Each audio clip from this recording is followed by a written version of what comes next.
महानदी जलस्तर कमी किंतु बांकी महानदी तलिया अंचल बन्या जल कमिनी।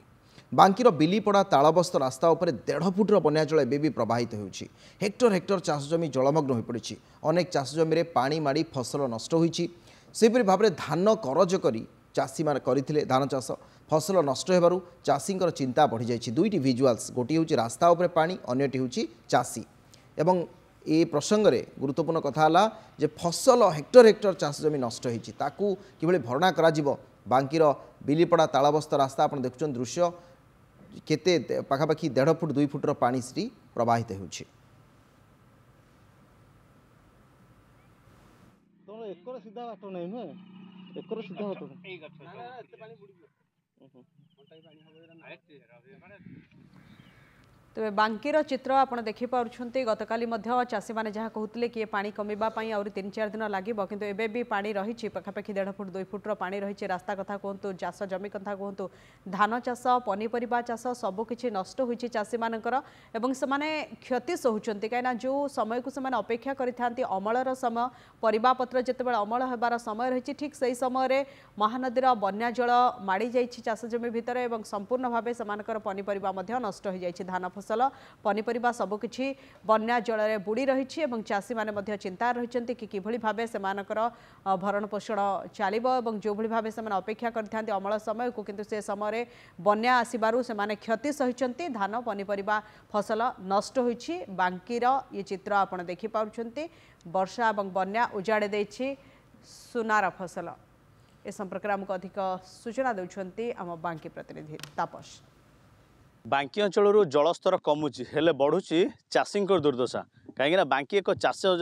प्रबल अंचल होता बेले 12 मासरे 13 पर्व भली 12 मासरे विभिन्न चाष कर धान कथा कहतु पनीपरिया कथा कहतु विभिन्न चाष जमी करते। प्रथम आपको चित्र देखी आम बर्तमान बांकी बिलीपड़ार जो शरदपुर अंचल अच्छु आप देखिपे हूँ चाष जमीर चित्र जोटिकी हेक्टर हेक्टर चाष जमी बैगण कथा कहतु जह्नी कथा कहतु बा भेंडी कथा कहतु विभिन्न प्रकार चाष कराइला जितेबाला बन्या पानी आसी पूर्व जेहेतु 15 दिन धरी लगी रही वर्षा तापर बन्या यही सब आसला धीरे धीरे चाष जमी माड़ी संपूर्ण चाष जलमग्न होता जहाँफल कि धीरे धीरे जेहेतु जलस्तर कमी किंतु एवं देखिए किसी मात्रा पानी छाड़ी हेले चाषीर दुर्दशा बढ़ी जाइए कहीं देखिपे चाषर जो चाषी जमी थी संपूर्ण मरवा बसला कहीं पानी रहा फल धीरे धीरे एवं गछ सब मरीगला देखिपे ये जो बैगण चाष देखिए ये देखूँ हाथ में देखा चेष्टा करी ये देखूँ बैगण ये अमल समय धीरे धीरे आउ किछि दिन करथिले ये अमल होता है संपूर्ण बर्तमान चाष नष्ट हो गला जहाँकि जो चाषी तार सुनार फसल फलैला जहाँकि चिंतार संपूर्ण प्रकार चिंतार चाषी तबे प्रतिक्रिया ना चाष चाषी आम सहित मौसा कौन कौन सब चाष होता कहल भेंडी बैगण जह्नी कखारू ये सब चाष होता किछि नाही सब तो पोचरा गछ भी मरीगला ये बन्या पानी तले माड़ी जीवार मरीगला पानी 3 दिन 4 दिन रही वर्षा भी प्रबल लगी रही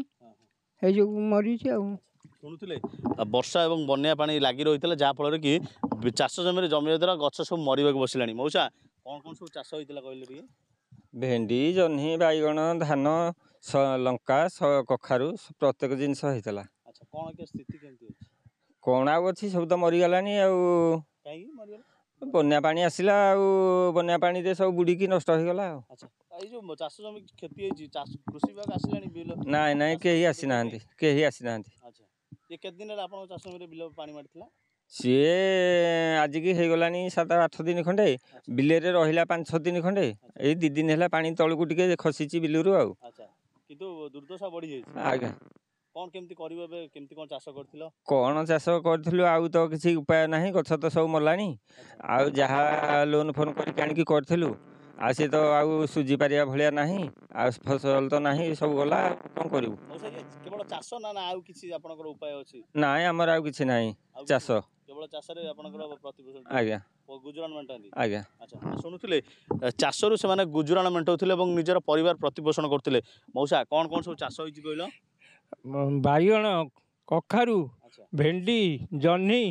यही विभिन्न प्रकार फसल धान उगेर एरिया रे होइथिला ये सब जल वर्षा जल माड़ी पूरे बिल मान रहा बन्या भी आसिक सहित 4-5 दिन एथरे बुड़िकी रहा गछ तेणु सब मरीगला चाष आउ कौन करूँ ना कि ଆପଣ ଶୁଣିଥିଲେ